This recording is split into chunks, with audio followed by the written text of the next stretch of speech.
Oke, baik. Jadi saya akan melanjutkan pembahasan terkait kita materi mind mapping ini.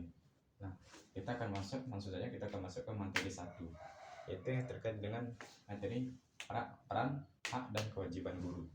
Nah, seperti yang mind mapping yang kita lihat ini. Nah, jadi di dalam sub materi ini ada beberapa undang-undang yang akan kita bahas, yaitu mulai dari Undang-Undang Nomor 14 Tahun 2005 tentang guru dan dosen pasal 1. Nah, yang kemudian yang kedua adalah hak-hak yang dimiliki seorang guru dalam Undang-Undang Nomor 14 Tahun 2005, yaitu tentang guru dan dosen pada bagian 2 pasal 14. Nah, jadi di sana tuh, jadi di undang-undang ini ada beberapa hak-hak yang dimiliki seorang guru yang dibahas ya. Nah, langsung saja saya akan membahasnya. Yang pertama ialah guru memperoleh penghasilan di atas kebutuhan hidup minimum dan jaminan kesejahteraan sosial. Nah, kemudian yang kedua, guru mendapatkan promosi dan penghargaan sesuai dengan tugas dan prestasi dalam pekerjaannya. Yang ketiga, guru memperoleh perlindungan dalam melaksanakan tugas dan hak atas kekayaan intelektual kecerdasan. Nah, kemudian yang keempat, guru memperoleh kesempatan untuk meningkatkan kompetensi diri. Yang kelima, guru memperoleh dan memanfaatkan sarana dan prasarana pembelajaran untuk menunjang kelancaran tugas keprofesionalan. Yang keenam, guru memiliki kebebasan dalam memberikan penilaian dan ikut menentukan ketulusan penghargaan dan sanksi kepada peserta didik sesuai dengan kaidah pendidikan, kode etik guru, dan peraturan perundang-undangan. Kemudian yang ketujuh, guru memperoleh rasa aman dan jaminan keselamatan dalam melaksanakan tugasnya. Yang kedelapan, guru memiliki kebebasan untuk berserikat dalam organisasi profesi. Kemudian yang kesembilan, guru memiliki kesempatan untuk berperan dalam penentuan kebijakan pendidikan. Kemudian yang ke-10, guru memperoleh kesempatan untuk mengembangkan dan meningkatkan kualifikasi akademik. Yang ke-11, guru memperoleh pelatihan dan pengembangan profesi dalam bidang pendidikan. Nah, jadi itulah bunyi dari isi dari Undang-Undang Nomor 14 Tahun 2005 tentang guru dan dosen pada bagian 2 pasal 14 terkait dengan hak-hak yang dimiliki oleh seorang guru. Nah, oke, selanjutnya untuk terkait dengan kewajiban guru sudah dijelaskan dalam Undang-Undang Nomor 14 Tahun 2005 tentang guru dan dosen. Pada pasal 20 dijabarkan juga tentang kewajiban guru. Nah, jadi di sana juga ada dijabarkan sekitar 5 poin ya. Apa saja kewajiban dari guru? Yang pertama, guru merencanakan dan melaksanakan proses pembelajaran yang bermutu serta mengevaluasi dan memberi hasil berupa nilai dalam pembelajaran. Kemudian yang kedua, guru mengembangkan dan meningkatkan kualifikasi akademik dan kompetensi secara berkelanjutan sejalan dengan perkembangan ilmu pengetahuan, teknologi, dan seni. Yang ketiga, guru bertindak secara objektif dan tidak diskriminatif terhadap jenis kelamin, agama, suku, ras, dan kondisi fisik tertentu atau latar belakang keluarga dan status sosial ekonomi peserta didik dalam pembelajaran. Kemudian yang keempat, guru menjunjung tinggi peraturan perundang-undangan, hukum, dan kode etik guru serta nilai agama dan etika. Nah, yang kelima, guru memelihara dan memupuk persatuan dan kesatuan bangsa. Oke, jadi itu beberapa kewajiban yang dimiliki oleh seorang guru ya, yang terkait dengan pembahasan dari Undang-Undang Nomor 14 Tahun 2005. Nah, selanjutnya ialah kita akan membahas beberapa filosofi pendidikan yang sudah dicetuskan oleh Ki Hajar Dewantara. Nah, jadi ada beberapa peran yang disebutkan oleh Bapak Ki Hajar Dewantara ya. Nah, terkait dengan yang pertama ialah role model. Peran guru sebagai role model atau ingarso sang tulodo. Nah, memiliki arti bahwa seorang guru di depan harus mampu menjadi contoh bagi anak didiknya. Guru berperan sebagai role model bagi peserta didik. Hal ini menyatakan bahwa guru memiliki arti bahwa seorang guru di depan harus mampu menjadi contoh bagi anak didiknya atau memberikan teladan kepada siswa, karena murid mencerminkan apa yang diajarkan oleh sang guru. Nah, yang kedua ialah motor ing madya Mangunkarso. Artinya, guru berada di antara anak didiknya, maka guru tersebut harus mampu memberikan inspirasi dan motivasi bagi anak didik agar bisa lebih maju dalam belajar. Serta inspirasi dan motivasi yang diberikan guru dapat memberikan semangat dan memacu anak didik untuk lebih giat karena merasa diperhatikan dan selalu mendapat pikiran-pikiran positif dari gurunya. Selain itu, guru juga menjadi dan penggerak peradaban dengan cara mengarahkan siswa untuk melakukan yang benar. Bisa disimpulkan bahwa guru menjadi penggerak inovasi dalam sebuah pendidikan. Kemudian yang ketiga ialah guru sebagai motivator. Tut Wuri Handayani mempunyai arti bahwa guru di belakang anak didik diharapkan mampu memberikan kepercayaan dalam melaksanakan tugasnya dengan baik. Nah, di sini guru dapat memberikan dorongan semangat kepada siswa untuk menghadapi setiap persoalan hidup dan mempelajari nilai-nilai dalam hidup. Selain itu, guru dapat menghargai dan mendorong potensi yang dimiliki siswa dan melihat keberagaman tingkat intelektual, bakat, potensi, minat, motivasi, belajar, kemampuan sosial, ekonomi, gaya belajar, kebutuhan khusus, kecepatan belajar, latar belakang budaya, norma, nilai, dan atau lingkungan peserta didik yang dimiliki siswa atau peserta didik. Oke. Selanjutnya kita akan membahas yang B, peran guru sebagai sebuah profesi. Nah, sepertinya sudah dijelaskan tadi, ya. Jadi dia ada kemiripan ya antara yang A sama yang B ini, karena dari isi undang-undangnya tuh sama juga, sama seperti yang ini juga. Undang-Undang Nomor 14 Tahun 2005 tentang guru dan dosen pada bagian kedua mengenai hak dan kewajiban pada pasal 14. Begitu. Jadi kita langsung saja lompat ke materi selanjutnya, yaitu submateri ya. Yaitu peran guru dalam pembelajaran pada siswa sekolah. Nah,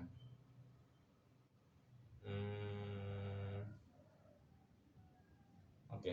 Jadi di situ tuh ada beberapa poin yang akan kita bahas. Nah, yang pertama ialah di sini ada 12 poin ya. Jadi kita akan bahas satu-satu. Yang pertama ialah guru sebagai pendidik. Guru merupakan pendidik, tokoh panutan, serta identifikasi bagi para murid yang dididiknya serta lingkungannya. Oleh karena itu, sebab guru tentunya menjadi seorang guru harus memiliki standar serta kualitas tertentu yang harus dipenuhi. Sebagai seorang guru, wajib untuk memiliki rasa tanggung jawab, mandiri, wibawa, serta kedisiplinan yang dapat dijadikan contoh bagi peserta didik. Kemudian ialah guru sebagai pengajar. Kegiatan belajar mengajar akan dipenuhi oleh beragam faktor di dalamnya, mulai dari kematangan, motivasi, hubungan antara murid dan guru, tingkat kebebasan, kemampuan verbal, keterampilan guru di dalam berkomunikasi, serta rasa aman. Jika faktor-faktor tersebut dapat dipenuhi, maka kegiatan belajar mengajar dapat berlangsung dengan baik. Guru harus dapat membuat sesuatu hal menjadi jelas bagi murid, bahkan terampil untuk memecahkan beragam masalah. Yang ketiga, guru sebagai sumber belajar. Peran guru sebagai sebuah sumber belajar akan sangat berkaitan dengan kemampuan guru untuk menguasai materi pembelajaran yang ada. Sehingga saat siswa bertanya sesuatu hal, guru dapat dengan sigap dan tanggap menjawab pertanyaan murid dengan menggunakan bahasa yang lebih mudah dimengerti. Yang keempat, guru sebagai fasilitator. Peran seorang guru sebagai fasilitator adalah dalam memberikan pelayanan agar murid dapat dengan mudah menerima dan memahami materi-materi pelajaran, sehingga nantinya proses pembelajaran akan menjadi lebih efektif dan efisien. Yang kelima ialah guru sebagai seorang pembimbing. Guru dapat dikatakan sebagai pembimbing pelajaran yang mana berdasar pengetahuan serta pengalamannya dan memiliki rasa tanggung jawab dalam kelancaran perjalanan tersebut. Pembelajaran tersebut. Perjalanan ini tidak hanya soal fisik, namun juga perjalanan mental, kreativitas, moral, emosional, dan spiritual yang lebih kompleks dan dalam. Selanjutnya, yang keenam, guru sebagai demonstrator. Guru memiliki peran sebagai demonstrator adalah memiliki peran yang mana dapat menunjukkan sikap-sikap yang bisa menginspirasi murid untuk melakukan hal-hal yang sama, bahkan dapat lebih baik. Yang ketujuh, guru sebagai pengelola. Dalam proses kegiatan belajar mengajar, guru memiliki peran dalam memegang kendali atas iklim yang ada di dalam suasana proses pembelajaran. Dapat diibaratkan jika guru menjadi nahkoda yang memegang kemudi dan membawa kapal dalam perjalanan nyaman dan aman. Seorang guru haruslah dapat menciptakan suasana kelas menjadi kondusif dan nyaman. Kemudian yang ke-8, guru sebagai penasehat. Guru berperan menjadi penasehat bagi murid-muridnya juga, bagi para orang tua, meskipun guru tidak memiliki pelatihan khusus untuk menjadi penasehat. Nah, murid-murid akan senantiasa berhadapan dan kebutuhan dalam membuat sebuah keputusan dan dalam prosesnya tersebut membutuhkan bantuan guru. Agar guru dapat memahami dengan baik perannya sebagai penasehat serta orang kepercayaan yang lebih dalam, maka sudah seharusnya guru mendalami mengenai psikologi kepribadian. Yang ke-9 adalah guru sebagai inovator. Guru menerjemahkan pengalaman yang didapatkannya di masa lalu ke dalam kehidupan yang lebih bermakna untuk murid-murid didiknya. Karena usia guru dan murid yang mungkin terlampau jauh, maka tentu saja guru lebih memiliki banyak pengalaman dibandingkan dengan murid.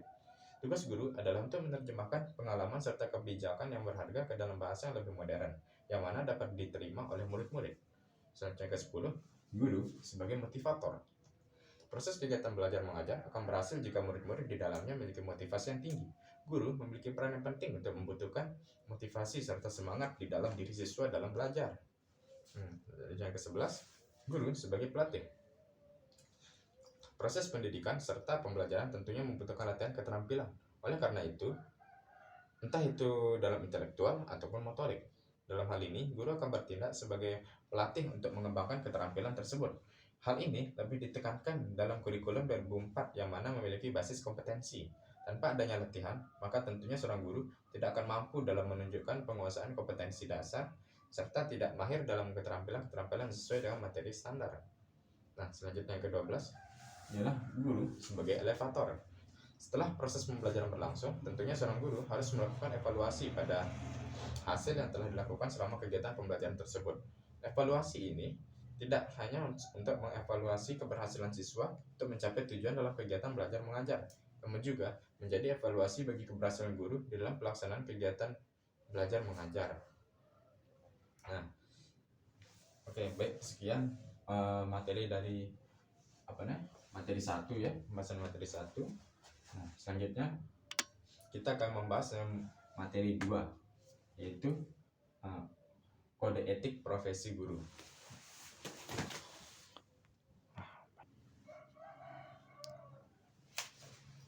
Nah, jadi kita langsung saja lanjut pembahasan yang pertama A.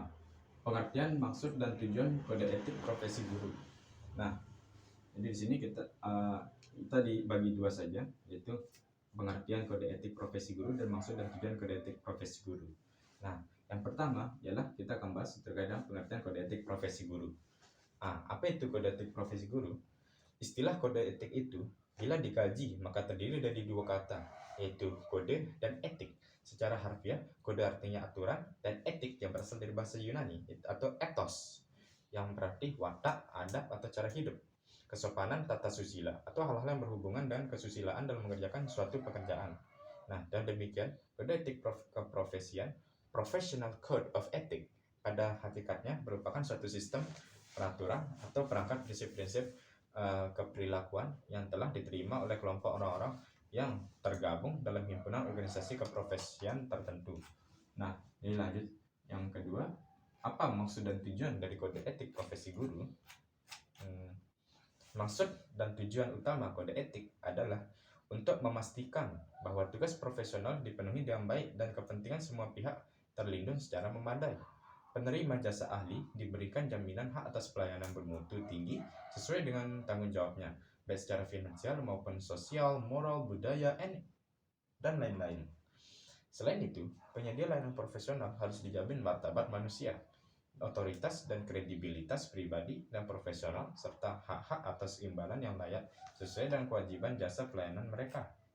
Nah, jadi langsung selanjutnya kita akan bahas yang B, penetapan kode etik profesi guru. Nah, kode etik guru dibuat oleh organisasi atau asosiasi guru, gitu ya. Nah, contoh seperti PGRI. Kode etik hanya dapat ditetapkan oleh suatu organisasi profesi yang berlaku dan mengikat para anggotanya. Penetapan kode etik lazim dilakukan pada suatu kongres organisasi profesi. Dengan demikian, penetapan kode etik tidak boleh dilakukan oleh secara perorangan. melainkan harus dilakukan oleh orang-orang yang diutus untuk dan atas nama anggota-anggota yang bukan atau tidak menjadi anggota profesi tersebut. Kode etik suatu profesi hanya akan mempunyai pengaruh yang kuat dalam menegakkan disiplin di kalangan profesi tersebut. Jika semua orang yang menjalankan profesi tersebut tergabung menjadi anggota dalam organisasi profesi yang bersangkutan. Nah, jadi yang selanjutnya, sanksi pelanggaran kode etik guru. Sanksi pelanggarannya sering kita jumpai bahwa ada kalanya negara mencampuri urusan profesi, sehingga hal-hal yang semula hanya merupakan kode etik dari suatu profesi tertentu dapat meningkat menjadi peraturan hukum atau undang-undang. Nah, apabila demikian, maka aturan yang mulai menjadi landasan moral dan pedoman tingkah laku meningkat menjadi aturan yang memberikan sanksi-sanksi hukum yang sifatnya memaksa, baik berupa sanksi perdata maupun sanksi pidana.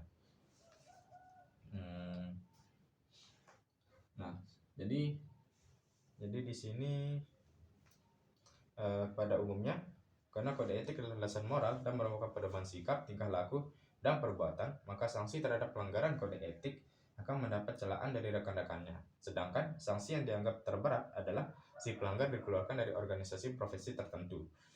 Itu menandakan bahwa organisasi profesi itu telah mantap. Nah, selanjutnya kita akan membahas terkait dengan kode etik profesi guru Indonesia. Nah, apa saja kode etik? Nah, guru Indonesia menyadari bahwa pendidikan ialah pengabdian terhadap Tuhan yang Maha Esa, bangsa dan negara, serta kemanusiaan pada umumnya. Guru Indonesia yang berjiwa Pancasila dan setia kepada Undang-Undang Dasar 1945 turut bertanggung jawab atas terwujudnya cita-cita proklamasi kemerdekaan Republik Indonesia yang terpanggil untuk menunaikan karyanya dengan memedomani dasar-dasar sebagai berikut. Jadi ada 3 poin ya di sini. Ada beberapa, Guru berbakti membimbing peserta didik untuk membentuk manusia Indonesia seutuhnya berjiwa Pancasila. Guru memiliki dan melaksanakan kejujuran profesional. Guru berusaha memperoleh informasi tentang peserta didik sebagai bahan melakukan bimbingan dan pembinaan. Guru menciptakan suasana sekolah sebaik-baiknya yang menunjang berhasilnya proses belajar mengajar. Guru memelihara hubungan baik dengan orang tua murid dan masyarakat sekitarnya untuk membina serta peran dan tanggung jawab bersama terhadap pendidikan. Guru secara pribadi dan secara bersama-sama mengembangkan dan meningkatkan mutu dan martabat profesinya. Guru memelihara hubungan profesi, semangat kekeluargaan, dan kesetiakawanan tradisional nasional. Guru secara bersama-sama memelihara dan meningkatkan mutu organisasi PGRI sebagai sarana perjuangan dan pengabdian.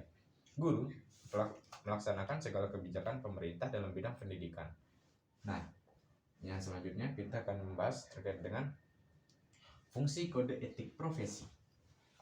Nah, jadi di sini tuh terbagi menjadi 2 ya, yaitu fungsi kode etik profesi dan juga fungsi kode etik profesi guru di Indonesia.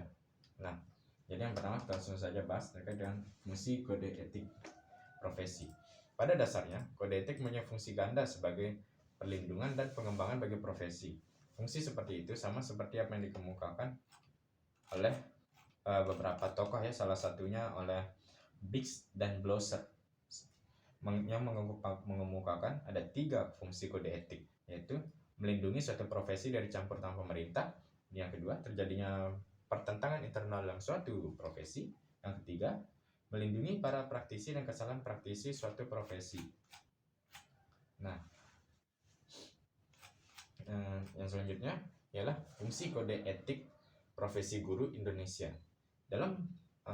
Jadi di sini dia sangat berhubungan, ada dibahas di dalam sebuah pasal itu ya, terkait dengan peraturan tentang kode etik guru Indonesia yang sudah dijelaskan pada bagian 1 pasal 2 ayat 2. Nah, dalam peraturan tersebut dijelaskan bahwa kode etik guru Indonesia berfungsi sebagai seperangkat prinsip dan norma moral yang melandasi pelaksanaan tugas dan layanan profesional guru dalam hubungannya dengan peserta didik, orang tua, wali, siswa, sekolah, dan rekan seprofesi, organisasi profesi, dan pemerintah sesuai dengan nilai-nilai agama, pendidikan, sosial, etika, dan kemanusiaan.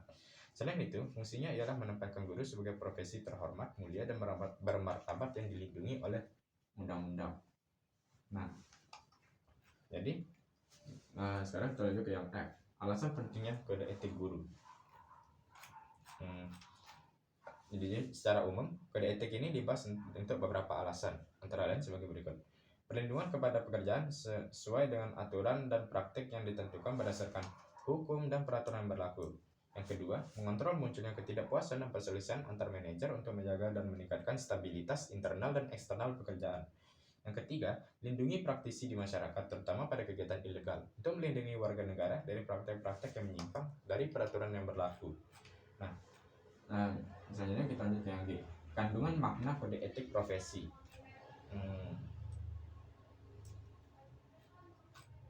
Adanya penerimaan kode etik tidak hanya berarti pengakuan dan pemahaman terhadap ketentuan atau prinsip yang terkandung dalamnya, tetapi juga komitmen dan kesadaran bahwa kode etik tersebut akan diikuti dalam pelaksanaan tugas dan perilaku profesional. Nah, jadi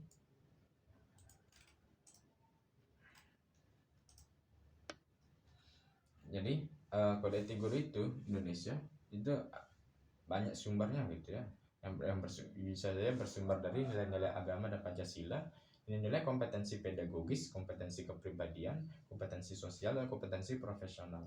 Yang ketiga, nilai-nilai jati diri, harkat dan martabat manusia meliputi perkembangan kesehatan jasmania, emosional, intelektual, sosial, dan spiritual.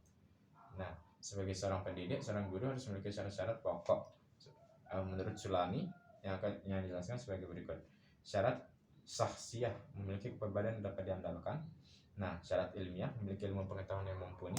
Dan syarat idafiyah, mengetahui, menghayati, dan menyelami manusia yang dihadapinya, sehingga dapat menyatukan dirinya untuk membawa anak didik menuju tujuan yang ditetapkan. Jadi, yang selanjutnya ialah yang terakhir, upaya mewujudkan kode etik guru. Dalam upaya mewujudkan kode etik guru Indonesia perlu diperhatikan beberapa faktor yang hingga saat ini masih dirasakan sebagai kendala. Faktor-faktor tersebut adalah kualitas pribadi guru, pendidikan guru, sarana dan prasarana pendidikan, sistem pendidikan, kedudukan, karir dan kesejahteraan guru, dan kebijakan pemerintah.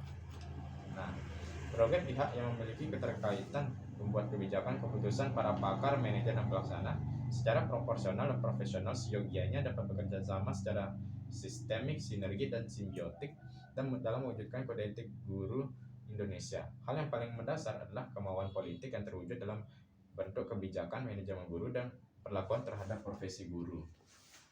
Jadi sekian dari pembahasan materi 2, yaitu kode etik profesi guru. Nah,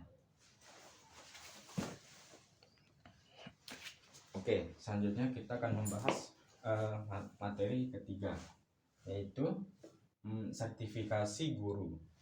Nah, pelaksanaan sertifikasi guru merupakan salah satu implementasi dari Undang-Undang Nomor 14 Tahun 2005 tentang guru dan dosen. Agar sertifikasi guru dapat direalisasikan dengan baik, perlu pemahaman bersama antara berbagai unsur yang terlibat, baik di pusat maupun di daerah. Nah, oleh karena itu, perlunya ada koordinasi dan sinkronisasi pelaksanaan sertifikasi agar peran undang-undang tersebut dapat dilaksanakan sesuai dengan harapan. Nah, terus berdasarkan Undang-Undang Nomor 20 Tahun 2003 Pasal 42 dan 61 dan Undang-Undang Nomor 14 Tahun 2005 Pasal 8 serta dan juga Peraturan Perundang-undangan Nomor 19 Tahun 2005 Pasal 29. Guru pada jenis dan jenjang pendidikan anak usia dini, pendidikan dasar, dan pendidikan menengah wajib memiliki kualifikasi akademik minimal S1 atau D4 sesuai dengan bidang tugasnya, secara jasmani dan rohani, serta memiliki kemampuan untuk mewujudkan tujuan pendidikan nasional. Nah, ini langsung saja kita akan membahas yang A. Apa itu pengertian dari sertifikasi guru?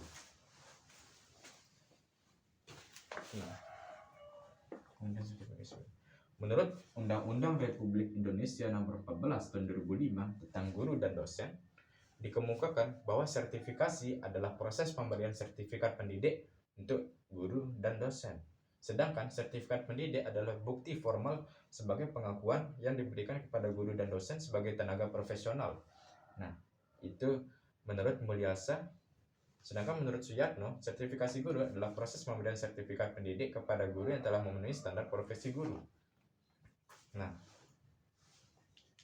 jadi sertifikasi guru juga merupakan amanat untuk Undang-Undang Republik Indonesia Nomor 20 Tahun 2003 pasal 61 tentang Sisdiknas, Sistem Pendidikan Nasional. Nah, di pasal tersebut menyatakan bahwa sertifikat dapat berbentuk ijazah dan sertifikat kompetensi, tetapi bukan sertifikat yang diperoleh melalui pertemuan ilmiah seperti seminar, diskusi panel, loka karya, dan simposium. Namun, sertifikat kompetensi diperoleh dari penyelenggara pendidikan dan lembaga pelatihan setelah lulus uji kompetensi yang diselenggarakan oleh satuan pendidikan yang terakreditasi atau lembaga sertifikasi. Menurut Mulyasa. Nah, untuk memenuhi sertifikasi, Guru Muslich mengutip beberapa pasal dalam Undang-Undang Republik Indonesia. Nah, itu dalam Undang-Undang RI Nomor 14 Tahun 2005 tentang guru dan dosen. Nah, jadi yang dimasukkan di sini tuh ada 4 pasal ya. Itu yang pertama ialah pasal 1 butir 1. Pasal 1 butir 11. Sertifikasi yang berbunyi ialah sertifikasi adalah proses pemberian sertifikat pendidik kepada guru dan dosen. Yang kedua adalah pasal 8. Pasal 8, guru berbunyi, guru wajib memiliki kualifikasi akademik, kompetensi, sertifikat pendidik, jasmani dan rohani, serta memiliki kemampuan untuk mewujudkan tujuan pendidikan nasional. Nah, yang ketiga, pasal 11 butir 1. Sertifikat pendidik sebagaimana dalam pasal 8 diberikan kepada guru yang telah memenuhi persyaratan. Nah, pasal yang selanjutnya ialah pasal 16.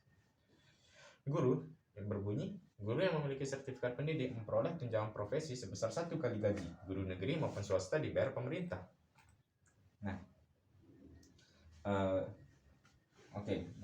itulah bunyi dari beberapa pasal yang sudah dipaparkan tadi ya. Nah, selanjutnya kita akan ke B, tujuan dan manfaat dari sertifikasi guru. Nah,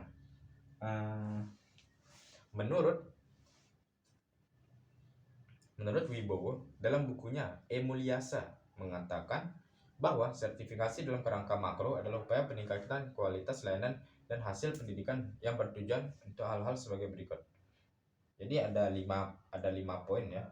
Yang pertama, melindungi profesi pendidik dan tenaga kependidikan.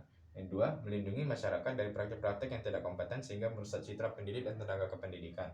Yang ketiga, membantu dan melindungi lembaga penyelenggara pendidikan dengan menyediakan rambu-rambu dan instrumen untuk melakukan seleksi terhadap pelamar yang kompeten kependidikan tenaga kependidikan. Yang keempat, membangun citra masyarakat terhadap profesi pendidik dan tenaga. Yang kelima, memberikan solusi dalam rangka meningkatkan mutu pendidik dan sedang dalam buku panduan dari Kemendiknas. Nah,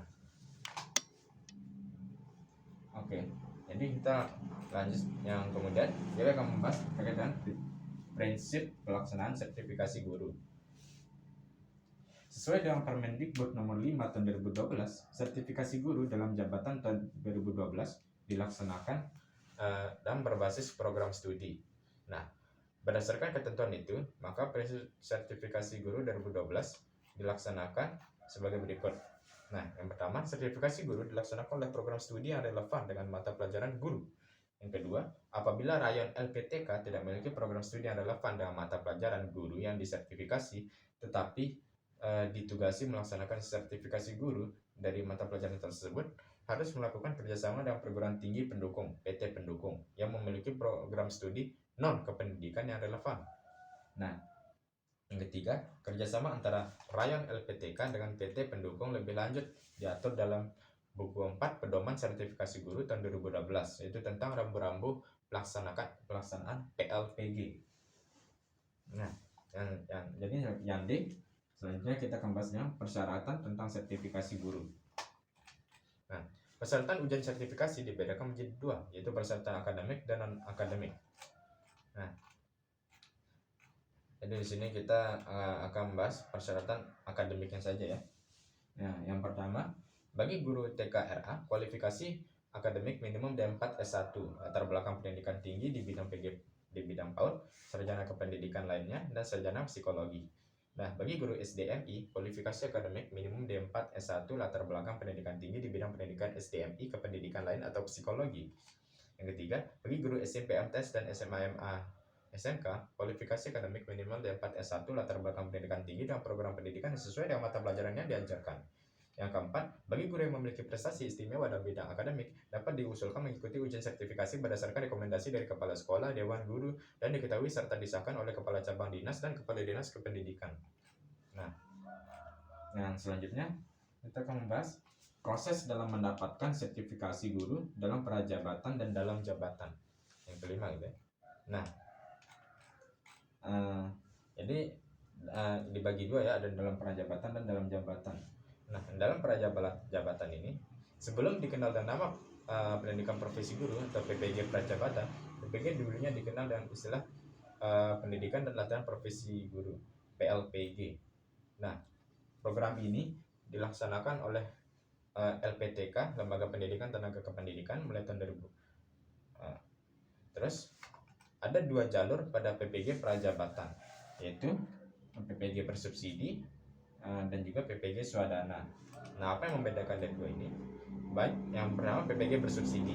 Banyak menyebut jalur ini sebagai jalur beasiswa, mengingat calon peserta akan mendapat bantuan pembiayaan dari pemerintah untuk mengikuti PPG. Nah, terus yang kemudian yang PPG swadana. Berbeda dengan jalur sebelumnya, PPG swadana membebankan biaya PPG pada masing-masing calon peserta, di mana peserta didik perlu menyiapkan biaya antara 7,5 sampai 9,5 juta per semester. Secara nominal biayanya memang tampak sangat tinggi, namun biaya PPG masih dianggap cukup rendah dibandingkan biaya pendidikan profesi lainnya. Nah, yang kemudian yang kedua adalah PPG dalam jabatan ya. Nah, program PPG dalam jabatan adalah program pendidikan yang diselenggarakan untuk guru pegawai negeri sipil dan guru bukan pegawai negeri sipil yang sudah menjalankan mengajar pada satuan pendidikan. Nah, baik yang diselenggarakan pemerintah pusat, pemerintah daerah maupun masyarakat penyelenggara pendidikan yang sudah mempunyai perjanjian kerja atau kesepakatan kerjasama, di mana PPG dalam jabatan ini diperuntukkan bagi guru-guru yang sebelumnya sudah mengajar honorer atau PNS di sekolah dalam kurun waktu tertentu 2-5 tahun dan sudah masuk di SIM PKB.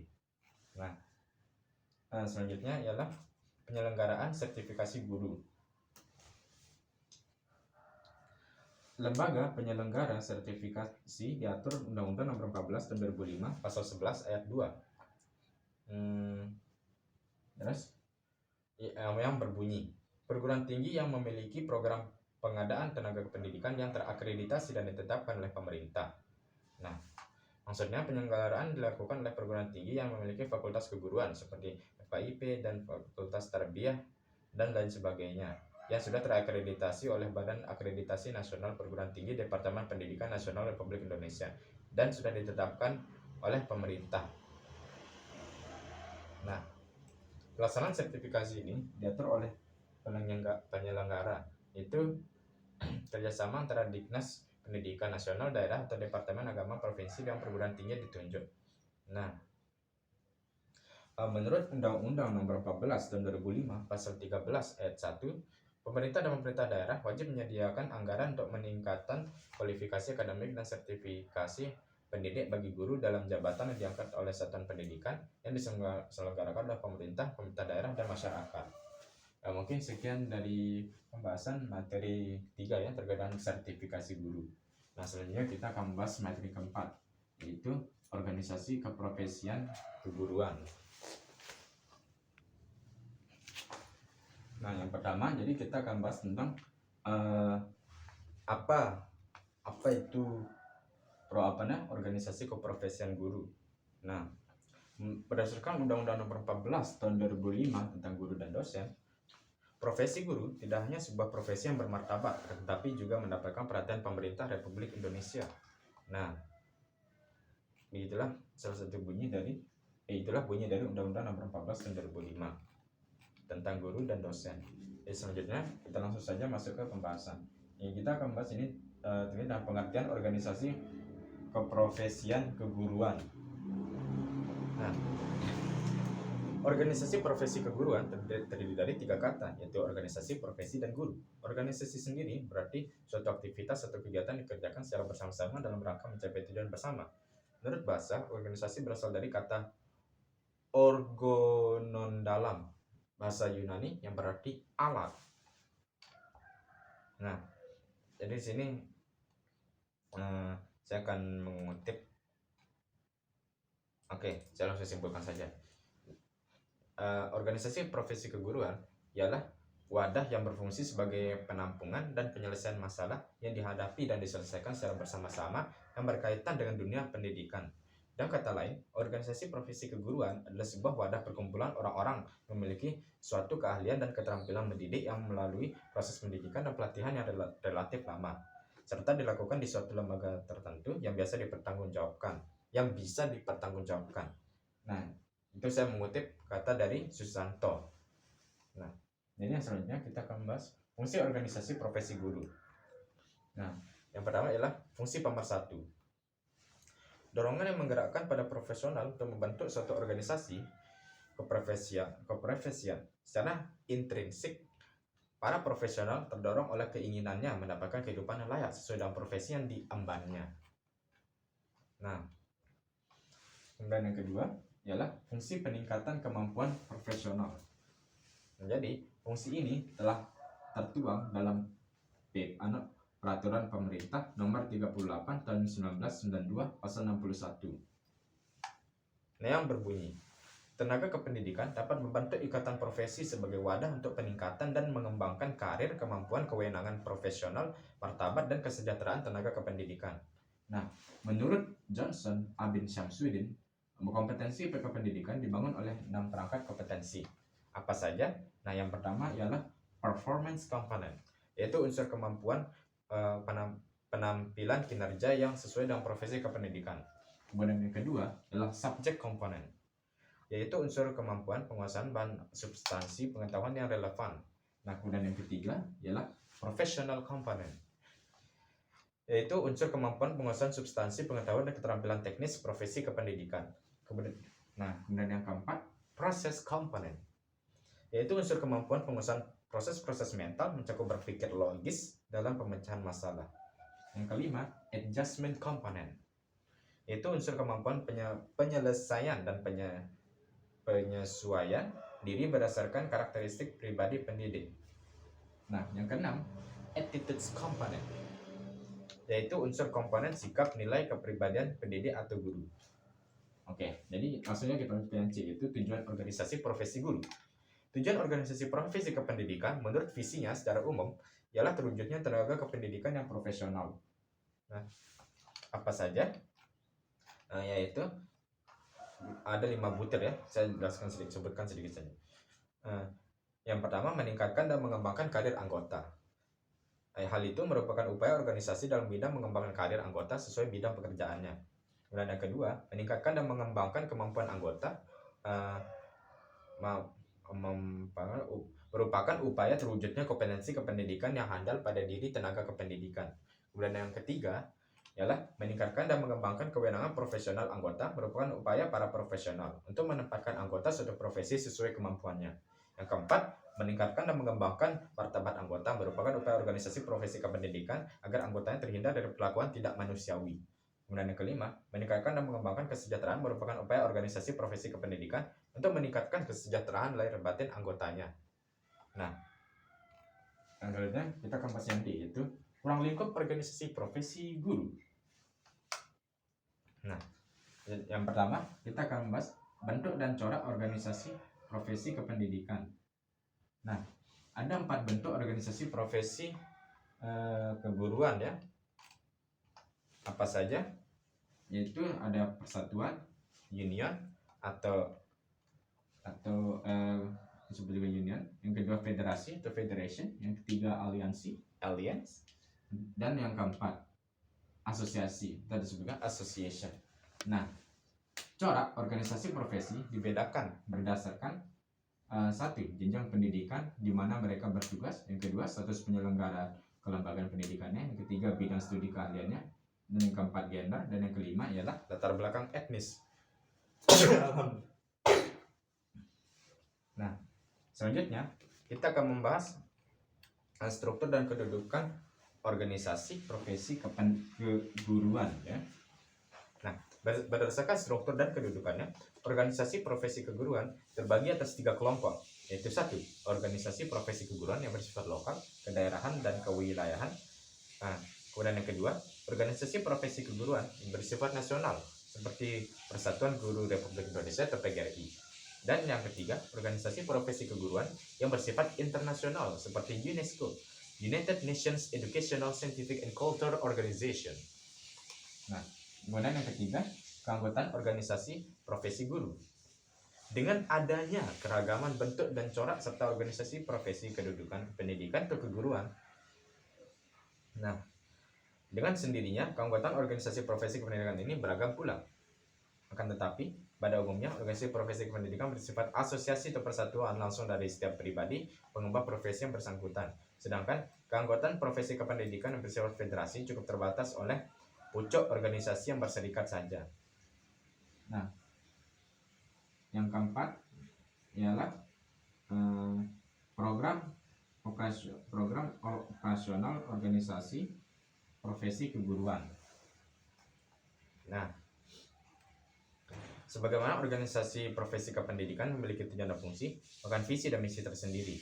Untuk merealisasikan hal tersebut, organisasi profesi ini lazimnya memiliki program operasional tertentu yang secara terencana, dan pelaksanaannya harus dipertanggungjawabkan kepada para anggotanya melalui forum resmi seperti termaktub dalam anggaran dasar atau AD dan juga ART, yaitu anggaran rumah tangga, atau bahkan hasil konvensi anggota profesi kependidikan. Nah, yang selanjutnya adalah yang ini, yang E ya. Organisasi profesi guru yang ada di Indonesia. Jadi ada beberapa organisasi profesi guru yang ada di Indonesia, yaitu yang pertama adalah ada PGRI, Persatuan Guru Republik Indonesia. Nah, PGRI lahir pada 5 November tahun 1945 setelah 100 hari proklamasi kemerdekaan Indonesia. Cikal bakal organisasi PGRI adalah diawali dengan nama Persatuan Guru Hindia Belanda atau PGHB pada tahun 1912. Kemudian berubah menjadi Persatuan Guru Indonesia pada tahun 1932. Nah, selanjutnya ialah MGMP, Musyawarah Guru Mata Pelajaran. MGMP merupakan suatu wadah asosiasi atau perkumpulan bagi guru mata pelajaran yang berada di suatu sanggah atau kabupaten kota yang berfungsi sebagai sarana untuk saling berkomunikasi, belajar dan bertukar pikiran dan pengalaman dalam rangka meningkatkan kinerja guru sebagai praktisi atau perilaku perubahan reorientasi pembelajaran di kelas. Nah, menurut Mangkus Saputra, MGMP merupakan forum atau wadah profesional guru mata pelajaran yang berada pada suatu wilayah kabupaten, kota, kecamatan, sanggar, dan gugus sekolah. Nah, yang ketiga ialah ISPI atau Ikatan Sarjana Pendidikan Indonesia. ISPI lahir pada pertengahan tahun 1960-an. Pada awalnya, organisasi ini bersifat regional karena berbagai hal menyangkut komunikasi antara anggotanya. Keadaan seperti ini berlangsung cukup lama sampai kongresnya yang pertama di Jakarta 17-19 Mei pada tahun 1984. Nah, pada perjalanannya, ISPI tergabung dalam Forum Organisasi Profesi Ilmiah atau disingkat FOPI yang terrealisasikan dalam bentuk himpunan-himpunan yang telah ada himpunannya seperti Himpunan Sarjana Pendidikan Ilmu Alam dan lain sebagainya. Nah, selanjutnya yang terakhir adalah KKG atau Kelompok Kerja Guru. KKG sebagai kelompok kerja seluruh guru dalam suatu gugus pada tahap pelaksanaannya dapat dibagi ke dalam kelompok kerja guru yang lebih kecil, yaitu kelompok kerja guru berdasarkan jenjang kelas dan mata pelajaran. Melalui KKG dapat dikembangkan beberapa kemampuan dan keterampilan mengajar seperti yang diungkapkan Turni bahwa keterampilan mengajar guru sangat mempengaruhi terhadap kualitas pembelajaran, di antaranya keterampilan bertanya, memberi penguatan, mengadakan variasi, menjelaskan, membuka dan menutup pelajaran, memimpin diskusi kelompok kecil dan perorangan. Nah, mungkin sekian itu saja yang dapat saya jelaskan dari materi keempat ya, terkait dengan organisasi keprofesian guru. Nah, selanjutnya yang materi kelima ialah supervisi pendidikan. Nah, jadi ada beberapa poin di sini yang kita bahas sedikit saja ya, terkait dengan supervisi pendidikan, yaitu materi kelima. Oke, baik, saya akan melanjutkan pembahasan terkait dengan materi dari supervisi pendidikan. Nah, yang pertama kita akan bahas dengan pengertian dari supervisi pendidikan. Nah, supervisi biasanya digunakan sebagai istilah pengawasan. Nah, menurut LISDA pada tahun 2019, pengawasan adalah kegiatan pembinaan yang membantu secara efektif membantu guru dan karyawan sekolah lainnya. Nah, supervisi merupakan kegiatan pengawasan tetapi sifatnya lebih human, manusiawi. Kegiatan supervisi bukan mencari-cari kesalahan, tetapi lebih banyak mengandung unsur pembinaan agar kondisi pekerjaan yang sedang disupervisi dapat diketahui kekurangannya, bukan semata-mata kesalahannya, atau dapat diberitahu bagian mana yang perlu diperbaiki. Nah, selanjutnya tujuan pendidikan supervisi. Tujuan supervisi pendidikan. Nah, jadi ada beberapa tujuan dari supervisi pendidikan. Yang pertama ialah meningkatkan mutu kinerja guru dengan cara membantu guru dalam memahami tujuan pendidikan dan apa peran sekolah dalam mencapai tujuan tersebut. Yang kedua, kemudian dan membantu guru dalam melihat secara lebih jelas dalam memahami keadaan dan kebutuhan siswanya. Kemudian, membentuk moral kelompok yang kuat dan mempersatukan guru dalam satu tim yang efektif, bekerja sama secara akrab dan bersahabat serta saling menghargai satu dengan yang lainnya. Selanjutnya keempat, meningkatkan kualitas pembelajaran yang pada akhirnya meningkatkan prestasi belajar siswa. Yang kelima, meningkatkan kualitas pengajaran guru, baik itu dari segi strategi, keahlian, dan alat pengajaran. Nah, itulah beberapa cara dari bagaimana cara meningkatkan mutu kinerja guru. Nah, selanjutnya yang B, meningkatkan keefektifan kurikulum sehingga berdaya guna dan terlaksana dengan baik. Yang C, meningkatkan keefektifan dan keefisienan sarana dan prasarana yang ada untuk dikelola dan dimanfaatkan dengan baik sehingga mampu mengoptimalkan keberhasilan siswa. Kemudian yang D, meningkatkan kualitas pengelolaan sekolah khususnya dalam mendukung terciptanya suasana kerja yang optimal yang selanjutnya siswa dapat mencapai prestasi belajar sebagaimana yang diharapkan. Nah, yang C, meningkatkan kualitas situasi umum sekolah sehingga tercipta situasi yang tenang dan tentram serta kondusif yang akan meningkatkan kualitas pembelajaran yang menunjukkan keberhasilan lulusan. Nah, itulah tujuan dari supervisi pendidikan. Selanjutnya ialah sasaran supervisi pendidikan. Nah, yang pertama ialah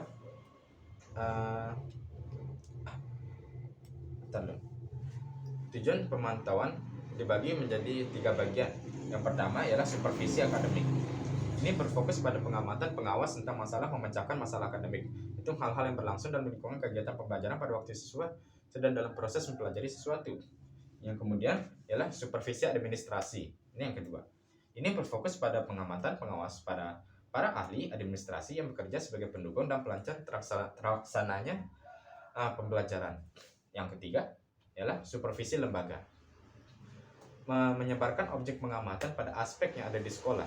Ini dimaksudkan untuk meningkatkan nama baik sekolah atau kinerja sekolah secara keseluruhan. Nah, ini selanjutnya kita akan bahas dengan fungsi supervisi pendidikan. Yang pertama, 1. Fungsi meningkatkan mutu pembelajaran. Ruang lingkupnya sempit, hanya tertuju pada aspek akademik, khususnya yang terjadi di ruang kelas ketika guru sedang memberikan bantuan dan arahan kepada siswa.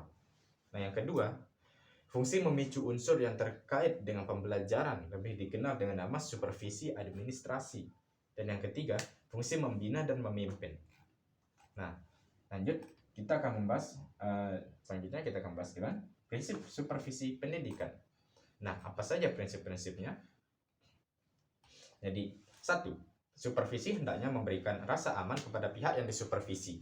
Yang kedua, supervisi hendaknya realistis didasarkan pada keadaan dan kenyataan sebenarnya.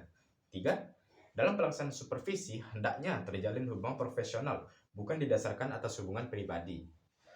Yang keempat, supervisi harus menolong guru agar senantiasa tumbuh sendiri, tidak tergantung pada kepala sekolah. Nah, selanjutnya F. Ruang lingkup supervisi pendidikan. Nah, menurut Nurul Atika pada tahun 2019, ruang lingkup supervisi pendidikan meliputi beberapa hal berikut. Jadi ada sekitar 8 lingkup ya. Nah, 1. Supervisi atau pengawasan manajerial bidang kurikulum. 2. Supervisi atau pengawasan manajerial bidang peserta didik. 3. Supervisi atau pengawasan manajerial bidang pendidik dan tenaga kependidikan. 4. Supervisi atau pengawasan manajerial bidang sarana dan prasarana. 5. Supervisi atau pengawasan manajerial bidang keuangan. 6. Supervisi atau pengawasan manajerial bidang humas. 7. Supervisi atau pengawasan manajerial bidang ketatausahaan.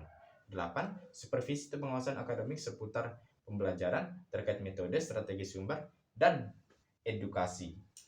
Nah, selanjutnya yang D, dimensi supervisi pendidikan. Nah, ID pada tahun 2014 dan Muhammad Kristiawan pada tahun 2019 di dalam buku mereka menyebutkan bahwa dimensi supervisi pendidikan ditentukan untuk pemantauan. Ada dimensi yang diawasi objek. Serangkaian aspek objek pengawasan yang dilakukan oleh Inspektorat Jenderal Kementerian Pendidikan dan Kebudayaan antara lain. 1. Bidang pendidikan, personel dan peralatan. 2. Unit kerja sebagai unit utama, pusat, unit implementasi, teknis, dan pekerjaan pendidikan di luar. 3. Uang dana khusus, itu BNPB, dana BOS, dan anggaran nasional. 4. Tinjauan nasional dan sertifikasi guru. Nah, selanjutnya yang H, pelaksanaan supervisi pembelajaran. Nah, jadi ada beberapa tahapan ya terkait pelaksanaan supervisi pembelajaran. Ya. Yang pertama A, observasi kelas. Itu ada perencanaan. Kepala sekolah merencanakan dalam menyusun program dalam 1 semester atau tahunan. Program tidak berlaku kaku, tergantung dari jumlah guru yang perlu diobservasi. Ada 3 macam observasi, yaitu dengan pemberitahuan, tanpa pemberitahuan, dan atas undangan. Nah, 2. Mekanisme observasi. Persiapan yang perhatikan. Guru diberitahu kepala sekolah bahwa kepala sekolah akan mengadakan observasi. Kesepakatan kepala sekolah dan guru tolak ukur tentang apa yang diobservasi. Jadi itu merupakan tolak ukurnya. Ya. B. Sikap observasi di dalam kelas. Memberi salam kepada guru yang mengajar, mencari tempat duduk yang tidak mencolok, tidak boleh menegur kesalahan guru dalam kelas, mencatat setiap kegiatan, mempersiapkan isian berupa checklist. Nah, kemudian yang C, membicarakan hasil observasi. Hasil yang dicatat dibicarakan dengan guru, kelemahan, saran, kesepakatan, perbaikan. Kemudian yang D, laporan percakapan. Hasil pembicaraan didokumenkan menurut masing-masing guru yang telah diobservasi. Isi dokumen dimulai dari tanggal, tujuan data yang diperoleh, catatan diskusi, pemecahan masalah, dan saran-saran. Nah, selanjutnya B, saling mengunjungi. Dalam kegiatan belajar mengajar, sudah ada wadah dari kegiatan untuk menambah pengetahuan dan meningkatkan kemampuan pembelajaran guru-guru. Nah, antara lain, untuk tingkat SMP dan SMA adalah musyawarah guru mata pelajaran, itu MGMP. Yang kedua, untuk tingkat sekolah dasar adalah pusat kegiatan guru atau PKG. Nah, yang C adalah demonstran mengajar. Dalam kegiatan pembelajaran, sangat sukar menentukan mana yang benar dalam praktek mengajar, karena mengajar menurut Siswoyo pada tahun 1997 sebagai seni dan filsuf. Nah, terus yang D, supervisi klinis. Supervisi klinis termasuk bagian dari supervisi pengajaran. Perbedaannya dengan supervisi yang lain adalah prosedur pelaksanaannya ditekankan kepada mencari sebab-sebab atau kelemahan yang terjadi dalam proses pembelajaran dan kemudian langsung diusahakan perbaikan kekurangan dan kelemahan tersebut. Nah, kemudian yang E, kaji tindak. Fokus utama kajian tindak adalah mendorong para praktisi untuk meneliti dan terlibat dalam praktek penelitiannya sendiri. Hasil penelitiannya dipakai sendiri oleh peneliti dan orang lain yang membutuhkan. Laporan dari hasil penelitian kaji tindak terdiri dari gagasan umum, perumusan masalah, perencanaan penelitian kaji tindak, pelaksanaan penelitian kaji tindak, monitoring, evaluasi dan refleksi, dan saran dan rekomendasi. Nah, oke, mungkin itu saja materi dari supervisi pendidikan, itu materi 5. Nah, selanjutnya yang terakhir ialah materi 6. Jadi di sini materi terakhir ini saya akan membahas tentang kualifikasi guru. Oke. Nah, oke, selanjutnya materi 6. Saya akan membahas dari kualifikasi guru. Jadi di sini ada 3 poin saja ya. Yang pertama, A, pengertian kualifikasi guru. Maaf. Dalam Kamus Besar Bahasa Indonesia, kompetensi adalah kompetensi yang diperlukan untuk melakukan sesuatu atau bekerja dalam suatu jabatan tertentu. Nah, kualifikasi sendiri didefinisikan sebagai hal-hal yang secara akademis gitu ya dan teknis diperlukan untuk melakukan tingkat pekerjaan tertentu. Kualifikasi memotivasi seseorang untuk mendapatkan sesuatu keahlian atau kemampuan khusus dalam dunia pendidikan. Jadi, kualifikasi berarti pengetahuan atau keterampilan khusus dalam pendidikan, seperti guru spesialis, administrasi pendidikan, dan lain-lain. Nah, guru dituntut memiliki kualifikasi akademik, kualifikasi melatih kesehatan jasmani dan rohani, serta kemampuan untuk melaksanakan tujuan pendidikan nasional. Nah, gelar akademik diperoleh di perguruan tinggi sarjana atau program 4 gelar. Nah, jadi di sini ada beberapa gitu ya. Nah, kita langsung saja masuk ke pembahasan.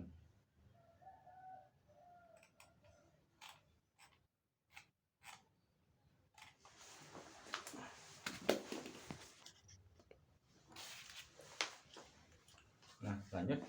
Gelar akademik diperoleh di perguruan tinggi sarjana atau program 4 gelar. Kualifikasi guru meliputi kompetensi pedagogik, kompetensi kepribadian, kompetensi sosial, dan kompetensi profesional yang diperoleh melalui pelatihan profesi. Ada beberapa keterampilan yang jarang dilakukan guru. Misalnya, penelitian sederhana adalah keterampilan yang jarang dilakukan. Bahkan, penelitian tindakan kelas atau PTK diyakini dapat meningkatkan kualitas pendidikan di negara maju. Padahal, PTK merupakan salah satu alternatif untuk meningkatkan proses belajar mengajar yang sebenarnya. Selama ini, kualitas pengajaran dibenahi melalui perbaikan input instrumental seperti penambahan ruang kelas baru, penambahan buku pelajaran, peningkatan kapasitas guru, melalui penataran, pembangunan laboratorium, dan lain-lain. Nah, selanjutnya kita akan membahas beberapa ya, terkait dengan bentuk pembinaan profesionalitas guru. Nah, oke, lanjut. Yang pertama, bentuk pembinaan dan profesionalitas guru. Bentuk pembinaan profesionalitas guru dapat dilaksanakan melalui pelatihan berjenjang dan pelatihan khusus. Pelatihan ini dilaksanakan di lembaga-lembaga pelatihan yang diberi wewenang. Nah, bisa juga melalui kursus singkat di perguruan tinggi atau lembaga pendidikan lainnya. Kursus singkat dimaksudkan untuk melatih meningkatkan kemampuan guru dalam merencanakan, melaksanakan, mengevaluasi pembelajaran, dan sebagainya. Nah, yang kemudian bisa juga melalui pembinaan internal oleh sekolah. Pembinaan internal dilaksanakan oleh kepala madrasah dan guru-guru yang memiliki kewenangan membina melalui rapat dinas, rotasi tugas mengajar, pemberian tugas-tugas internal tambahan, diskusi dengan teman sejawat, dan sejenisnya. Nah, kemudian diskusi masalah-masalah pendidikan. Diskusi diselenggarakan secara berkala dengan topik diskusi sesuai dengan masalah yang dialami di sekolah. Nah, melalui diskusi ini diharapkan para guru dapat memecahkan masalah yang dihadapi berkaitan dengan proses pembelajaran di sekolah ataupun masalah peningkatan kompetensi dan pengembangan karirnya. Nah, yang selanjutnya ialah diklat atau pendidikan latihan. Diklat fungsional guru adalah kegiatan guru dalam mengikuti pendidikan atau pelatihan yang bertujuan untuk meningkatkan keprofesian guru yang bersangkutan dalam kurun waktu tertentu.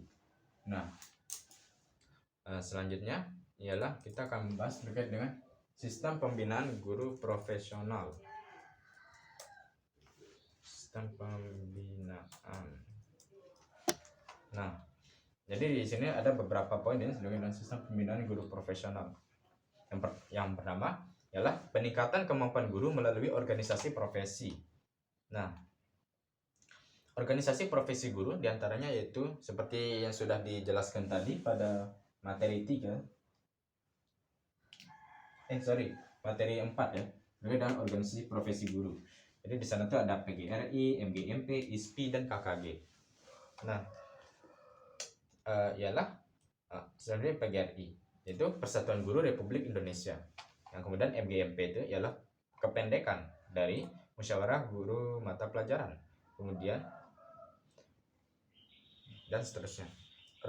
Organisasi MGMP bertujuan untuk meningkatkan mutu dan profesionalisasi dari guru dalam kelompoknya masing-masing. Nah, dalam mengikuti kegiatan-kegiatan yang ada dalam organisasi selain PGRI, ada organisasi seperti di bidang pendidikan, yaitu Ikatan Sarjana Pendidikan Indonesia atau disingkat ISPI.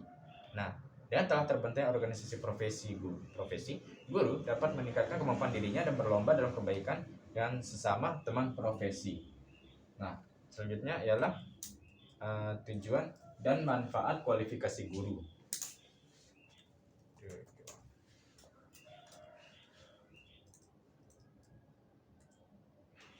Nah, dalam Undang-Undang Guru dan Dosen disebut sertifikat pendidik. Pendidik yang dimaksud di sini adalah guru dan dosen. Proses pemberian sertifikat pendidik untuk guru disebut sertifikasi guru, dan untuk dosen disebut sertifikasi dosen. Sertifikasi guru adalah proses pemberian sertifikat pendidik kepada guru. Sertifikat pendidik diberikan kepada guru yang telah memenuhi standar profesional guru. Nah, jadi sertifikasi guru bertujuan untuk menentukan kelayakan guru dalam melaksanakan tugas sebagai agen pembelajaran dan mewujudkan tujuan pendidikan nasional. Yang kedua, meningkatkan proses dan mutu hasil pendidikan. Ketiga, meningkatkan martabat guru. Dan yang keempat, meningkatkan profesionalitas guru. Nah, adapun manfaat dari sertifikasi guru adalah sebagai berikut. Melindungi profesi guru dari praktik-praktik yang tidak kompeten, yang dapat merusak citra profesi guru. Kemudian yang kedua, melindungi masyarakat dari praktik-praktik pendidikan yang tidak berkualitas dan tidak profesional. Nah, yang ketiga, meningkatkan kesejahteraan guru. Jadi selanjutnya B kita akan bahas dengan pembinaan guru. Nah, Akmal Hawi mengatakan kata pembinaan dimengerti sebagai terjemahan dari kata training, yang berarti latihan, pendidikan, pembinaan yang menekankan pada manusia pada segi praktis, pengembangan sikap dan kemampuan serta kecakapan. Nah, pembinaan guru dapat diartikan sebagai rangkaian usaha bantuan kepada guru, terutama bantuan yang berwujud pelayanan profesional yang dilakukan oleh kepala sekolah, penelitian sekolah, dan pengawas, serta pembinaan lainnya untuk meningkatkan proses dan hasil pembelajaran yang akan diterapkan oleh guru tersebut. Nah, pembinaan ini bertujuan untuk meningkatkan kemampuan profesional guru melalui berbagai pemberian bantuan, terutama pelayanan pada guru. Oke. Selanjutnya kita akan membahas yang ini ya. Usaha-usaha dalam membina profesionalitas guru. Sub materi yang ketiga. Nah, jadi dijelaskan beberapa cara atau usaha-usaha dalam pembinaan guru profesional yang akan dijelaskan sebagai berikut. Nah, bisa juga melalui kunjungan kelas, pertemuan pribadi, rapat dewan guru, kunjungan antar kelas, kunjungan sekolah, pertemuan dalam kelompok kerja, dan penataran.